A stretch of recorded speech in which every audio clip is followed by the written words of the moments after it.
Hello, this is Dr. Ron Dalton Jr., and in today's video, we're going to be talking about what the difference is between the different types of spinal disc conditions. So, those conditions would be a bulging disc, herniated disc, ruptured disc, and degenerative disc disease, which is also commonly referred to as DDD. Now, before we get into that, I want to first talk a little bit about what a normal disc looks like because we're going to want to compare this to the different conditions so that you can see the difference. If you look at this image here that I have up on the screen right now, what we're looking at is a normal healthy disc and a normal spine. So let's look over at the image on the left here first. Basically what happens with your spine is that it's put together in this way.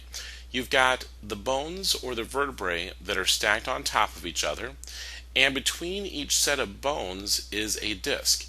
And the disc is really important because what it does is it acts as a cushion between the bones, and that's its main function. So anytime that you have a shock that's applied to your spine, the discs are supposed to absorb that shock, and what that does is it prevents the bones from being damaged, and it also prevents the bones from rubbing together and causing you pain.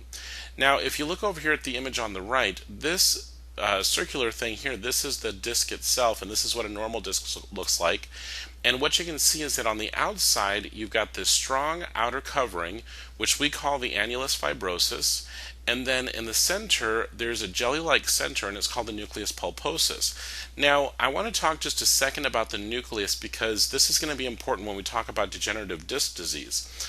The nucleus is actually, it has a high water content, but also what it does is it stores oxygen and nutrients. So that way, if the disc is ever injured, those are there in order for it to heal properly. One of the biggest problems with any type of a disc condition is that it takes a very long time to heal. And if you're living with one of these problems, you know that that's the case. But the reason for that is because the discs of your spine actually do not receive a very good blood supply. And normally, whenever you have an injury, your body depends on good blood flow to bring fresh oxygen and nutrients to the injured area so that it can heal quickly. And the disc doesn't get that. So what the disc depends on is the oxygen and nutrients that are within the nucleus in order for it to continue healing. Now we'll start with a bulging disc because essentially these conditions are all the same exact problem, but they're different stages of the problem. So the first stage is what we call a bulging disc, and if you look at the picture over here on the right, we're going to focus right back in this area here, because what's going to happen here is that in the case of a bulging disc, you'll notice that the disc gets damaged, and that happens for a number of different reasons, but essentially the disc gets injured, and as the outer wall starts to get damaged, it will get weaker and it will start to bulge, and as it does that, the nucleus will start to push into the injured area.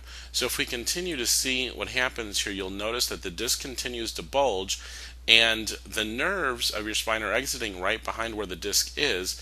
So a lot of times what will happen is that the disc will start to put pressure on the nerves, and that's what causes all the pain and all the symptoms that you'll experience when you have one of these conditions. Now, the key difference between a bulging disc and all the other problems that we're going to talk about is that the wall of the disc doesn't actually tear completely through. It bulges and it's damaged, however, it doesn't rip completely through. The next condition that we'll talk about is a herniated disc, and if we go back here, we'll go back to normal here. The biggest difference between a herniated disc and a bulging disc is that now the wall actually starts to tear through. So if we look at the picture again, what you'll notice is that now we've got a tear in the wall, and as that tear continues to get worse, the nucleus is going to start to push through that tear, and eventually it's actually going to tear the outside of the wall. And at this stage, we would call this a herniated disc. So the biggest difference here is that the bulging disc, the wall stays intact. With the herniated disc, the wall actually tears, and that's the biggest difference. Now, if this continues to get worse, eventually what's going to happen is that the nucleus is going to push completely outside of the disc, and once the nuclear tissue starts to actually exit the disc, we call this a ruptured disc. And what that means, of course, is that not only is the wall torn, but now the fluid is starting to leak out, and that's what we would call a ruptured disc. And another name that we would use to refer to that is a sequestered disc. So that's basically what that means. The final thing that we want to talk about is degenerative disc disease. Now, degenerative disc disease is actually a different type of condition, And what's happening is that usually, due to either old injuries to the disc or wear and tear on your spine over a long period of time, you're going to start to lose the water content within the nucleus. And of course, we say that that means that it's getting dehydrated. So once the fluid starts to disappear, and once you start to get a disc that's dehydrating, if we look at the picture over on the left here and focus on this disc that I'm pointing to, what's going to happen is that the disc is going to start to get shorter. It's going to start to flatten. Now, remember in the picture on the right, I was showing you how with the bulging disc and the herniated disc and all that, it puts pressure on the nerve so that you start to have symptoms.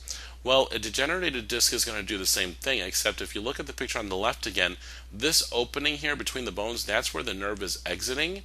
And as the disc gets flatter and flatter, that opening is going to compress. It's going to close down and apply pressure to the nerve.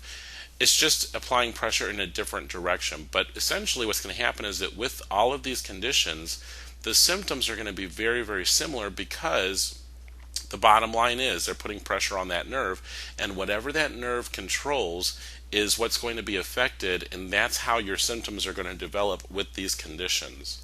Now, if you're looking at this video and you want to learn more, so for example, if you want to learn what causes these conditions or the symptoms that are related to it, the treatments that are available, all of that sort of information, I've created a website for you, and it's healyourbulgingdisc.com, and I'll have a link to this in the description of the video that you're watching. You just scroll down underneath the video and you'll see that there's a description there, and you can just click on that link and go directly to the website. But it's going to take you to this page, and you can read through this. I have got some funny things on here just to kind of get your attention and to give you an example of what I think is happening with the problem here. But as you continue to scroll down on this page, you'll get to this point where you can choose the condition that you want to learn about.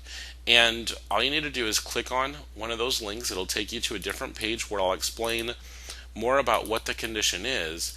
And then if you scroll down to the bottom of the page that you're on, you'll see that I have a table of contents here.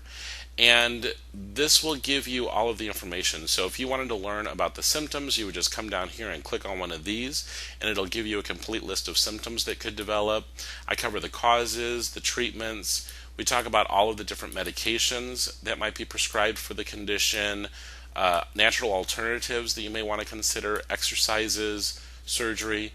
So all of this is considered on this website, and I write a lot of detail about these different topics so that you can learn whatever it is that you're looking to learn from this. Alright, thank you very much for taking the time to watch this video. I hope you found it helpful, and I hope you have a great day.